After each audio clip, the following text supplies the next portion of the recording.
les va? Vamos a continuar con nuestra segunda clase, donde vamos a abordar la relación entre el tema histeria y femineidad. Es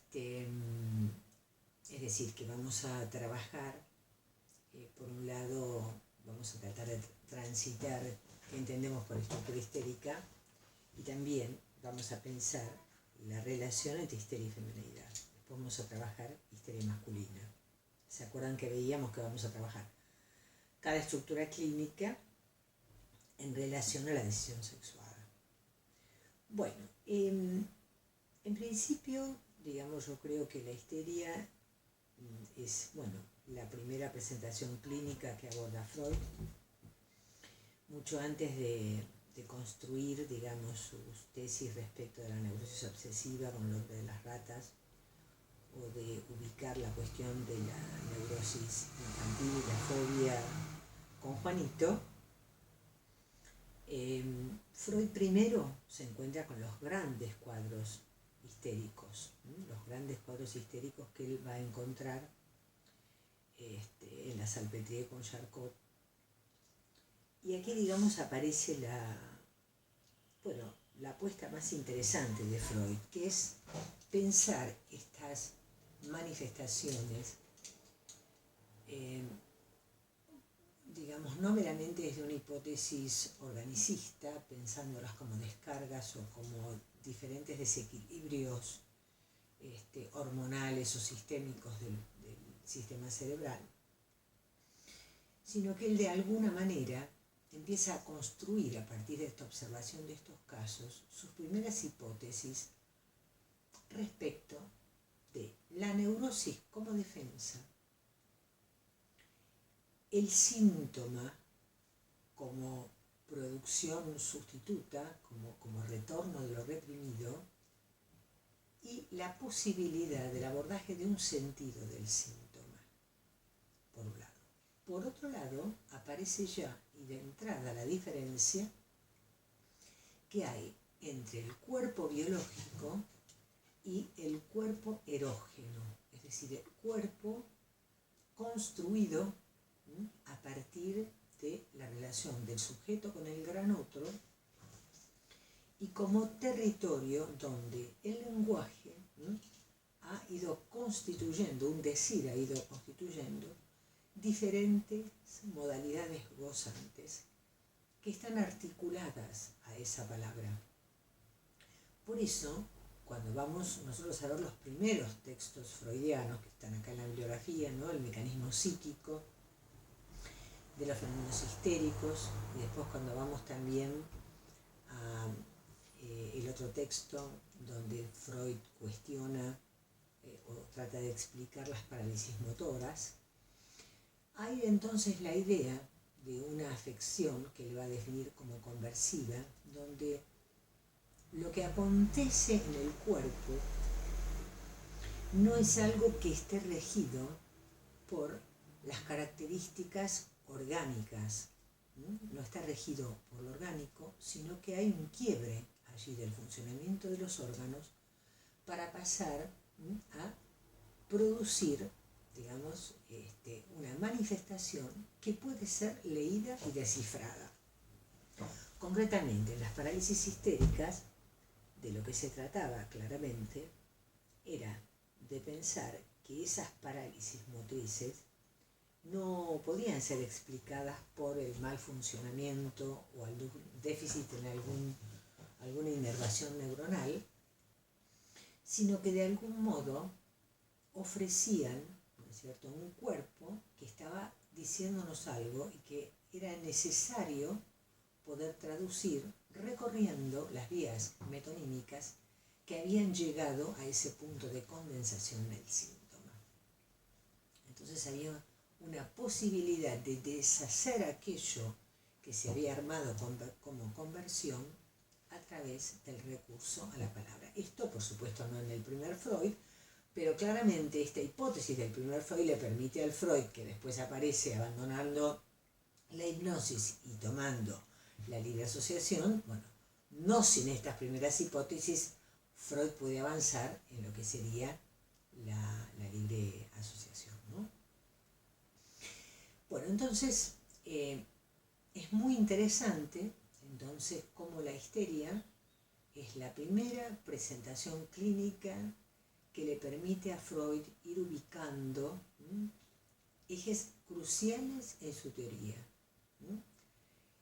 La idea de que el cuerpo no es el organismo, el cuerpo se construye como superficie erógena por un decir que lo marca, es un cuerpo que está de algún modo produciendo o mostrando, digamos, una dimensión específica de erotismo y de goce,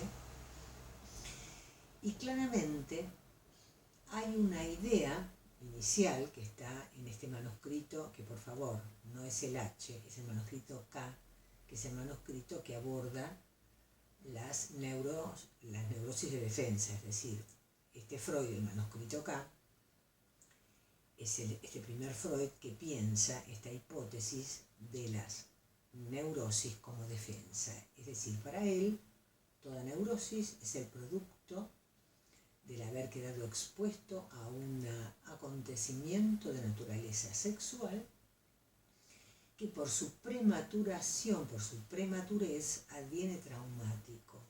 Entonces queda allí un núcleo no elaborable, que no puede quedar enlazado a ninguna representación psíquica, que va a quedar como latente y que va a producir en un segundo tiempo, retroactivamente, digamos, alguna producción sintomática que está referida a ese núcleo patológico primario, ¿no? Entonces, fijemos esta idea primaria de Freud de la neurosis como defensa. Claramente, en este manuscrito, que yo los invitaba a leer, Freud establece una diferencia bastante significativa, digamos, entre lo que tiene que ver con las características del goce en la neurosis obsesiva y en la histeria, respecto de la producción de este hecho primario, de este advenimiento de lo sexual como traumático. Él nos va a plantear que en la neurosis obsesiva lo que hay es un exceso de goce. El obsesivo, podemos pensar, recibe del otro una carga erógena excesiva. Podríamos decir, si nos adelantamos un poquito, que claramente allí hay un exceso de goce fálico que recae sobre él con consecuencias muy fuertes en cómo se va a ir armando el síntoma obsesivo. Es decir, hay un exceso de goce fálico que se le dirige a él y él está como activamente llamado, ¿no?, a responder a este exceso, digamos, ¿no? Esto va a tener que ver después con la contundencia que tiene para el obsesivo el ideal y la rigidez, ¿no? Con esta cosa primaria de este goce fálico, de ese ideal que recae sobre él. Con lo cual los síntomas van a tener las características de ser formaciones reactivas respecto a este goce y van a estar en la línea, de algún modo, de cierta restricción a este exceso. En cambio, en la histeria, lo que vamos a ver, Freud nos va a mostrar, y lo va a plantear respecto de la pasividad, él va a situar un goce displaciente, que de alguna manera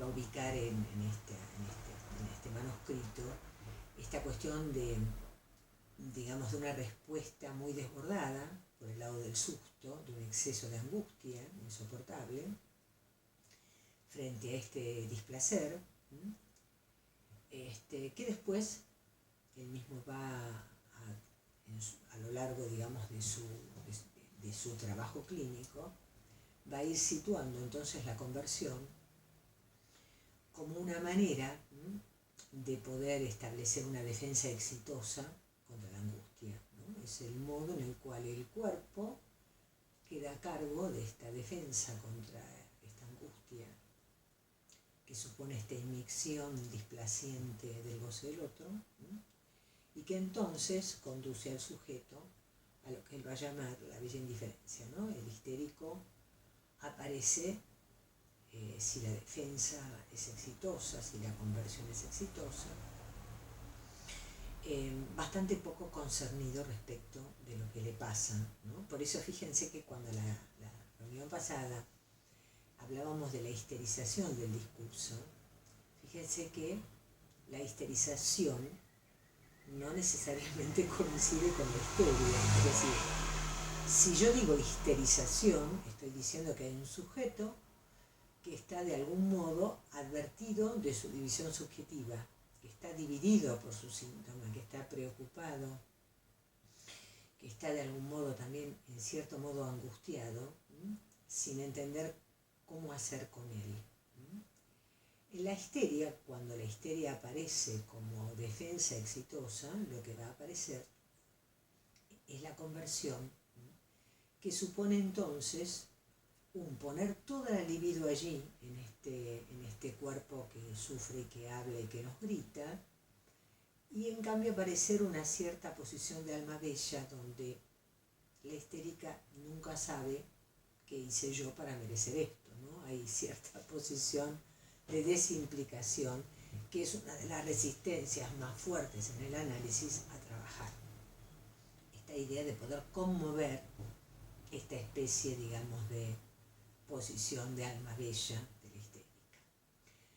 Entonces, podemos entonces situar algo del orden de la insatisfacción y no algo del orden, es decir, como que en la histeria aparece algo donde ella aparece pasivamente expuesta a este goce que le viene del otro, pero no padece como el obsesivo de tener que cargar en el cuerpo con este exceso de goce fálico del cual el otro lo inviste. Estos serían lecturas lacanianas de Freud, entendámonos, porque Freud no habla del otro, obviamente. Esta es mi lectura de Freud, ¿no? En ese punto, entonces, esta insatisfacción de la histeria, este punto, esto después va a transitar diferentes momentos en la enseñanza de Freud, porque justamente, fíjense cómo se anuda esto que aparece tempranamente en el manuscrito K con lo que Freud va a trabajar en los escritos posteriores, muy ulteriores, la sexualidad femenina, todo lo que tiene que ver con las diferencias entre el complejo de Edipo entre la mujer y el varón, pero que están totalmente articulados. ¿En qué punto? Freud va a decir que en algún punto hay una diferencia sustancial entre el Edipo en la mujer y el Edipo en el varón. En principio, de alguna manera, en un comienzo y en un Edipo primario, digamos en un primer tiempo, ambos representan y adquieren el valor de ser el falo para el otro, ¿no? Es decir, el deseo de la madre inviste fálicamente al bebé, en lo que sería la ecuación fálica, penes, heces, regalo, niño, ¿no? Es decir, según la teoría freudiana, el niño aparecería, entonces todo niño, independientemente de su sexo, aparecería como aquella donación que la mujer recibiría del padre, como resolución edípica, como especie de sustituto del falo del cual la mujer se vio privada. Es como si en Freud esta cuestión de la insatisfacción histérica fuera de la insatisfacción, la histeria fuera a parar después en esta insatisfacción de la mujer cuando en un segundo momento descubre, digamos, la existencia del pene falo, y entonces aparece, digamos, el enojo, ¿no? La crítica, ¿no?, de la mujer hacia la madre por no haber sido dotada de esto fálico que sí, de alguna manera, posee el varón. Ese tiempo sería un tiempo fundamental, porque permitiría un pasaje al padre en el sentido de recibir de él como donación amorosa del hijo. Bueno, esto en las teorías de género actuales se ha visto como una cosa totalmente victoriana, patriarcal. Bueno, no vamos a detenernos en las críticas a esta hipótesis de Freud. Yo les cuento lo que Freud dice, pues cada uno lo piensa como le parece. Pero bueno, en algún lugar entonces esta insatisfacción, digamos, estaría ligada no solo a, digamos, a lo que sería la fantasía de seducción, está muy presente en los primeros tiempos de estas mujeres que quisieron ser seducidas por sus mayores, por sus padres, ¿no? Por los familiares, etc. Y ahí Freud, digamos, ubicaba la escena traumática en la mujer, en las histéricas fundamentalmente, sino que después da una vuelta de tuerca. Empieza a decir, bueno, ya no creo tanto en mis histéricas, se empieza a situar que, bueno, si este discurso reivindicativo, quejoso respecto de ese mal que el otro me hizo, de eso terrible que el otro me quiso hacer, no aparecería una cierta versión de, bueno, aquello de lo que fui privada, que sería haber podido ser investida fálicamente por mi madre como si fuera un varón, en la medida en que poseo ese pene que vendría a representar lo fálico. Entonces ahí están, bueno, las famosas salidas que Freud ubica para la mujer, la cuestión de la envidia fálica, que sería una de las rocas finales del análisis de toda mujer, ¿no? La envidia fálica, es decir, esta cosa inconmovible de envidia por no haber sido dotada de falo, y la posibilidad del pasaje a la feminidad en el punto de poder, uno diría lacanianamente, saber hacer con lo que no hay. Es decir, Lacan en ese sentido es mucho más piola, porque lo que va a situar es que el goce femenino, no todo goce en la mujer es fálico, y entonces claramente la mujer no tiene por qué quedar enterrada de por vida en la envidia fálica, sino que puede finalmente, digamos, poder, digamos, saber hacer con eso, con ese goce todo, que se pretende como todo aunque no lo fuera, aunque no lo es, y poder gozar justamente más allá de ese absoluto, de esa primacía fálica, ¿no? Bueno, eso ya sería en Lacan, pero digo, es muy interesante esta idea de la insatisfacción, porque la histeria lo que va a aparecer siempre como presente, aún en sus modalidades de más, podríamos llamar, de más beatitud y de más bella indiferencia y alma bella, siempre que uno rasca un poquito, lo que la atrae a la histeria es siempre la queja y la reivindicación, ¿no? Asociadas a este displacer primitivo, ¿no? Esta idea de la queja y la reivindicación, ¿no? Esta idea, digamos de que no se es justo con ella, de que de algo se la priva, de que algo le falta, de que el otro algo no le da. Y esta reivindicación respecto de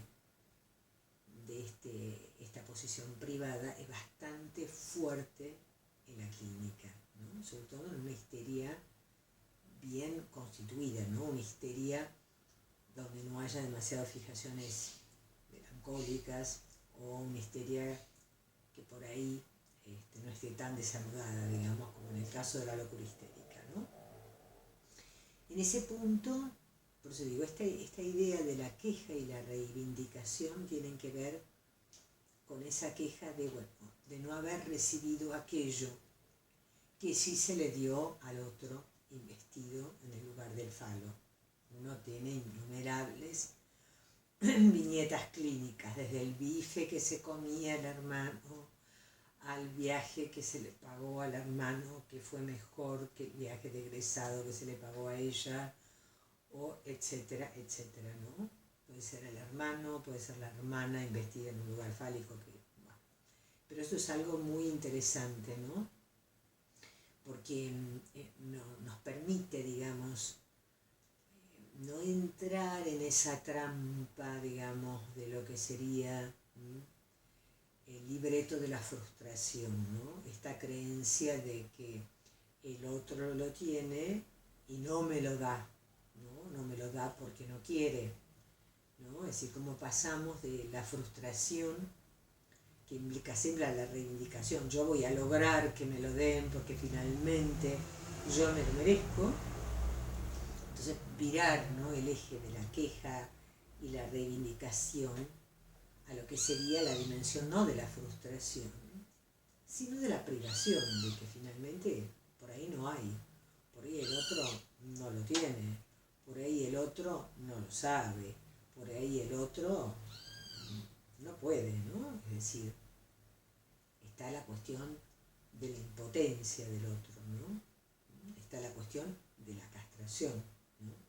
Es decir, este tema, ¿no?, siempre de poder salir de la reivindicación, del situar esa trampa, es decir, cuando la mujer se mete mucho en esta cuestión del goce fálico, ¿no?, esta histérica que quiere ser muy amada, que quiere ser la única entre todas las mujeres, que quiere ser la más mirada, la más agasajada, la más respetada.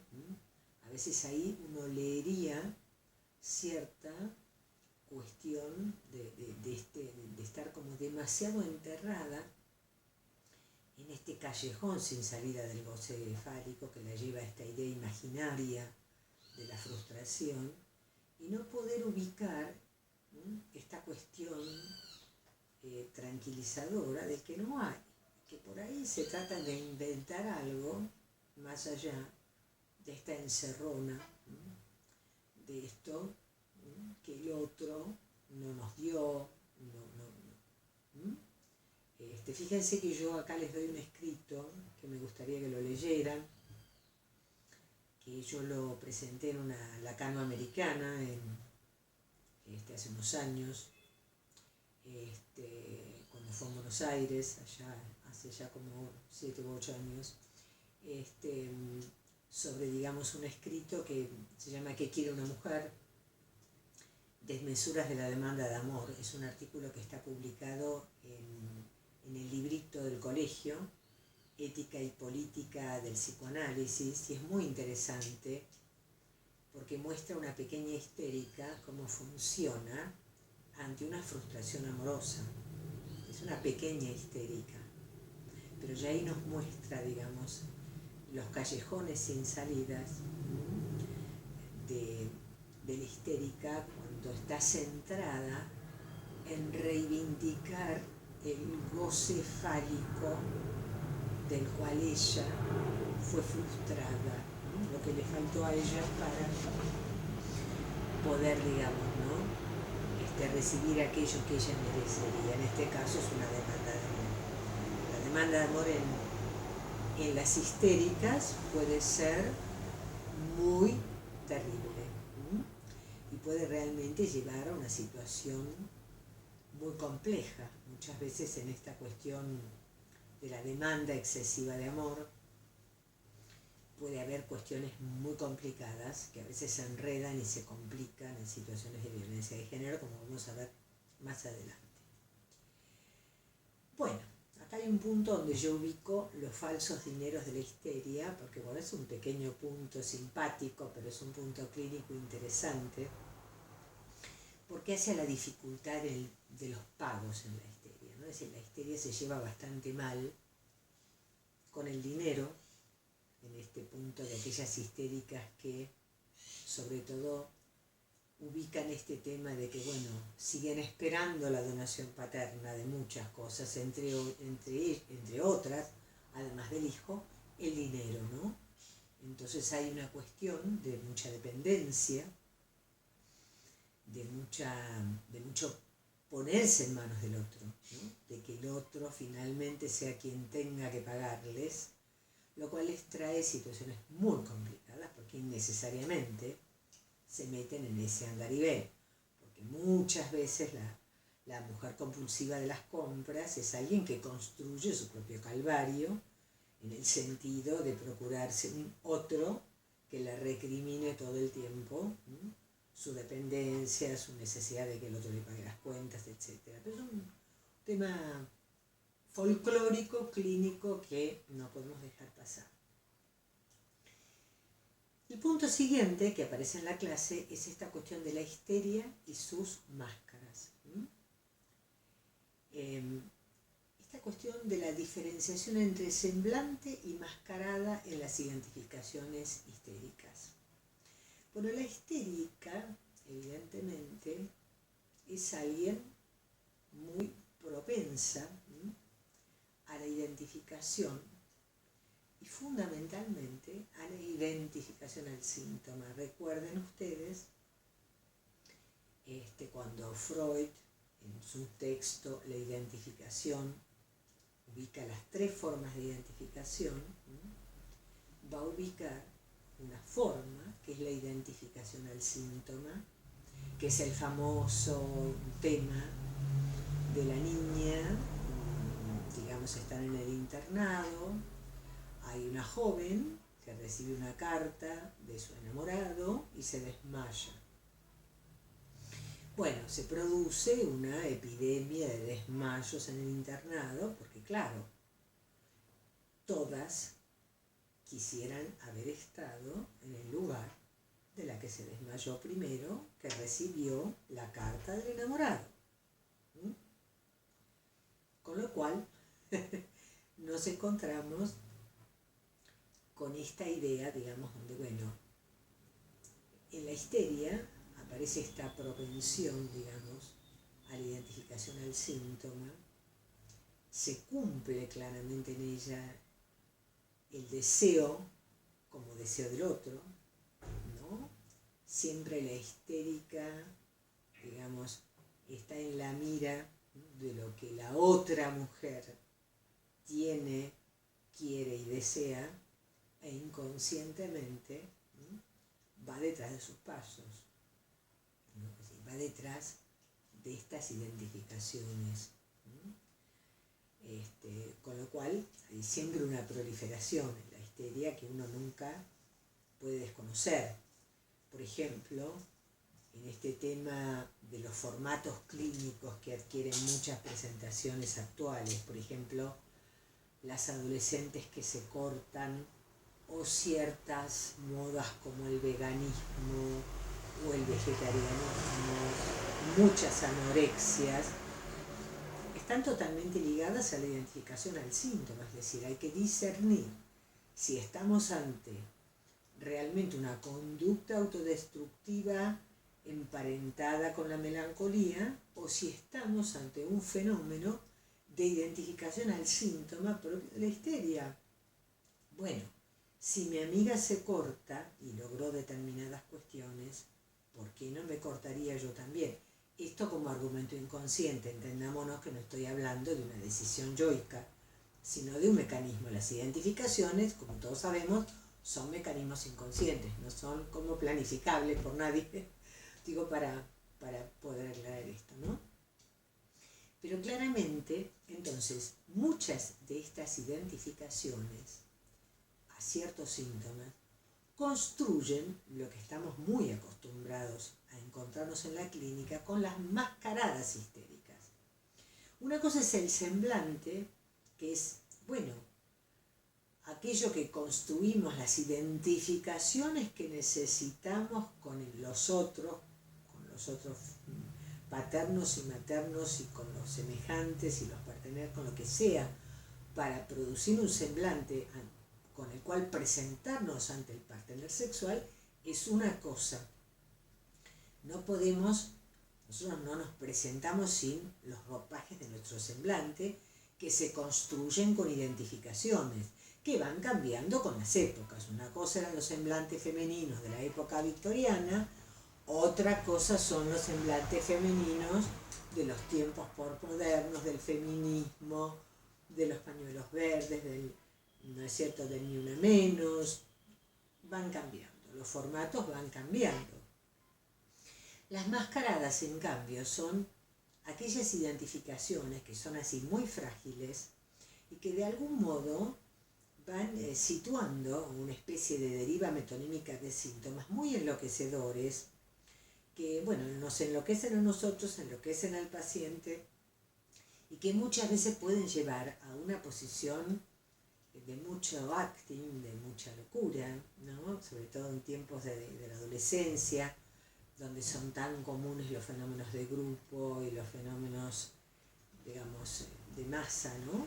Entonces, bueno, la combinatoria entre la identificación al síntoma y el fenómeno de masa es un combo fatal para muchas presentaciones histéricas en ese tiempo que es la adolescencia, ¿no? Que sería el síntoma de la pubertad.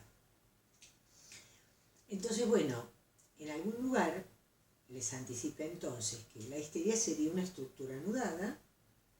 Hay un predominio de las identificaciones al síntoma, pero normalmente, bueno, una histeria bien anudada tiene sus identificaciones constituidas y una presentación, una ficción más o menos estable. Más o menos uno sabe con quién habla, digamos, hoy, mañana y pasado. Por decirlo de alguna manera, hay un nudo estabilizado. Después nos va a decir Pommier que ese síntoma femenino, por hipótesis de él, ¿no?, se va a poder anudar por el cuarto nudo, que es el amor al padre. Esto va a ser una tesis muy interesante que Pommier nos va a presentar en este libro, que no sé cómo se los voy a hacer llegar. Lo voy a tener que fotografiar porque no tengo escáner, porque se me rompió, y porque no hay fotocopiadoras, y porque no hay dónde.